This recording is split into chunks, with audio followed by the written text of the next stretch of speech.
Hello mate, just a quick video of the Volvo like I promised. I'm a wee bit tight for space in here, but I'll try my best to work my way around the car. Just going to show you every single bodywork panel, go through it in detail, and then hopefully it gives you enough information that you need. So I'll start with the bonnet and the bumper area. So in general conditions, mostly fine. Bonnet, there's not too much in the way of stone chips in the bonnet, and likewise on the painted parts of the bumper, so the grey parts, it's not too much in the way of it. Around the grille area,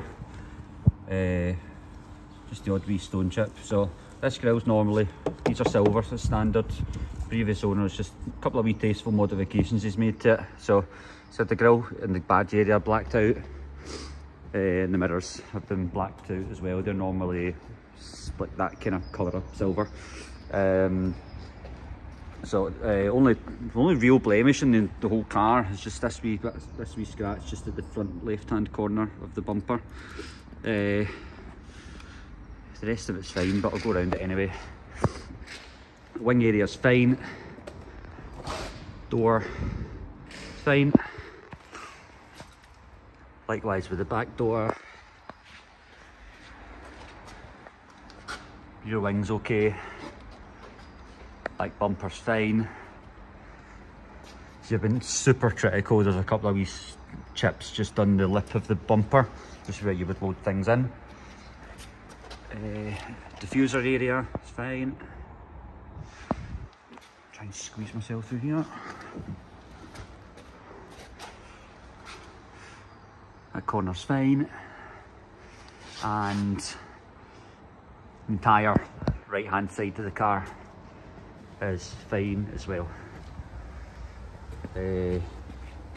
Other minor modifications that have been made to the car by the previous owner, these are just badge stickers, they're just stuck on. It's easy enough to take them off.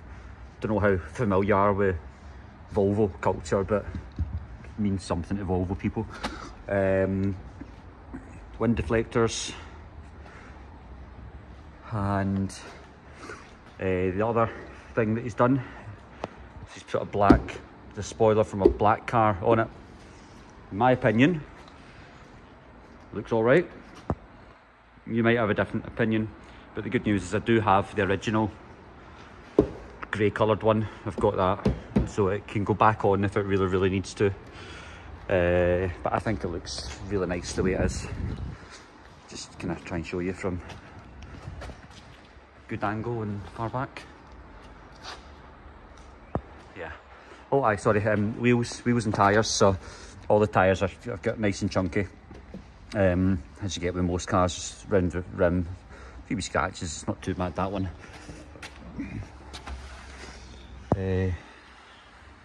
Rear wheel, it's not too bad at all actually. Just a wee bit there. Again, tyres nice and chunky.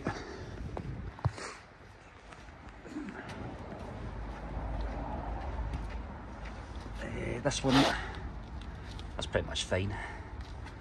Good tyre again. And then the back right hand corner. Okay, I'll take you inside the car now. The lighting isn't great. I'll try my best. So, seats and carpets don't have any damage at all. Only obvious signs of use on the inside is just a little bit of wear on the driver's seat bolster. That's suede, that's leather. So it looks quite nice, the suede part of it. You can tell just with the driver's seat that it's a wee bit flat. See this kind of sheen, that kind of shiny effect that you get from it? It's just through use. Like if you look at the back of it where there's, you know, it's not constantly subject to friction or people sitting on it, then that's a wee bit better. And then that's just the MOT certificate, it's clean. And then there's no problem there as well. And then likewise with the back seats don't look as if they've been used that much, in all honesty, but lighting's not great, but you can take my word that there's no damage there either.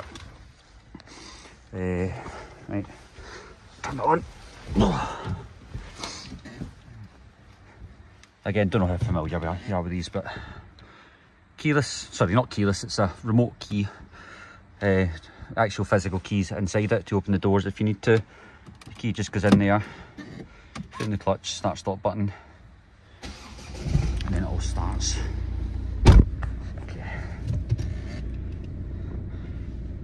here's your mileage. 102,191. So this car was brought up from, I think it was like Nottingham, somewhere around about there anyway. So a good drive up the motorway, and that's the mileage to the miles per gallon that it got. So it's really, it's super economical.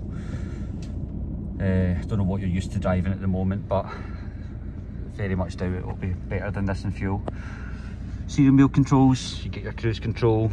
Sorry, not cruise control. In the hard design model you don't get cruise control standard, it's the Lux nav model that you get it, but you get the speed limiter. You can retrofit it if you really want to, but it's a bit of a faff to do so. Most people are content just with the speed limiter or not having anything at all.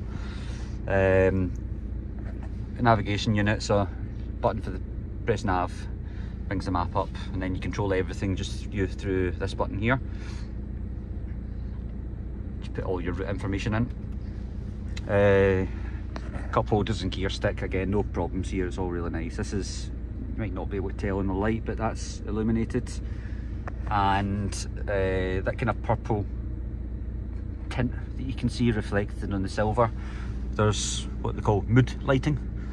You've probably seen in the back that there's some sorry, well, when the doors open they're purple, but you can change the colour of that. Now, it seems like a really silly thing to notice, but see when it's really dark outside, you've just got either the street lights, or if you're on like a road that doesn't have the street lights, everything that's silver in this cabin illuminates purple or green or blue or whatever you want it to be. Just doesn't affect anything with the car, it's just one of these wee things that kind of Volvo put in just to make it a wee bit different from the other kind of cars that are out there. And last thing I wanted to show you is the service history. So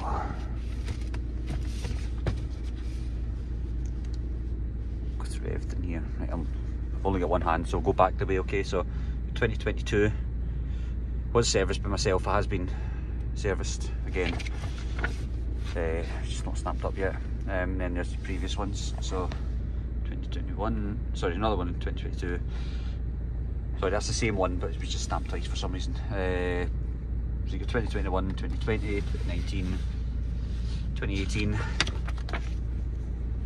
16, 15. 15 was the first one at Parks Volvo, and then that's just the pre-delivery inspection. So that's the sort of routine maintenance side of things.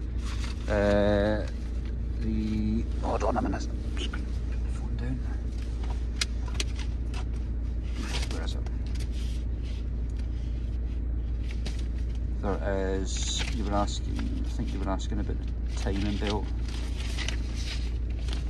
It's hard to do this one-handed. Right, there we go, there's the invoice for the timing belt. So Volvo Specialist, that's where it came from, Warrington, not Nottingham.